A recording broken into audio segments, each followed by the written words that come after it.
going to show you several ways how you can power off or restart your Samsung Galaxy S22, S22 Plus, or the S22 Ultra, okay? Very simple here. So the first way is this. If we hold down the volume down button and the power button simultaneously, okay? So volume down, power, ready, set, go. Press and hold both buttons. The power off menu here will appear and we can turn off or we can go ahead and restart, okay?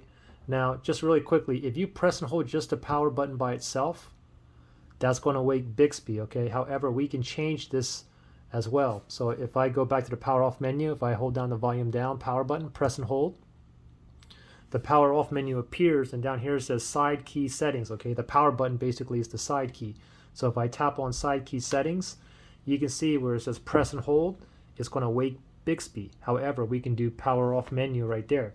So now when we press and hold the power button, we just get the power off menu. Okay, now another way to turn off or restart, especially if your power button is broken, is slide down notifications, slide down again from up here, slide down, and then we see the power button right there. Okay, tap on the power button, and voila, there you go again. You can power off or restart. Now I'm also going to show you how you can force a restart. You want to force a restart, maybe because your phone is frozen or is just unresponsive or whatnot. And that's very simple too. So what you got to do is press and hold the volume down and power button again, but you want to press and hold and just keep on holding until you see a Samsung logo appear. It may take like up to 20 seconds. So we'll do this together. Ready? Volume down, power button. Ready, set, go. Press and hold both buttons. Do not let go. Don't worry about what's happening to the screen. Just keep on holding onto the volume down and power button. Just wait patiently until you see that Samsung logo. I'm still holding on both buttons here.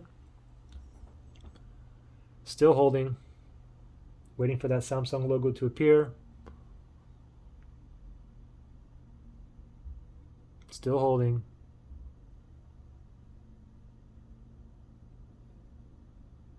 Still holding. This is taking a while. Oh, finally, there it is. Samsung logo. Go ahead and let go, and it'll boot back up normally. So there you go. Any questions or issues, just comment below. All right? Good luck.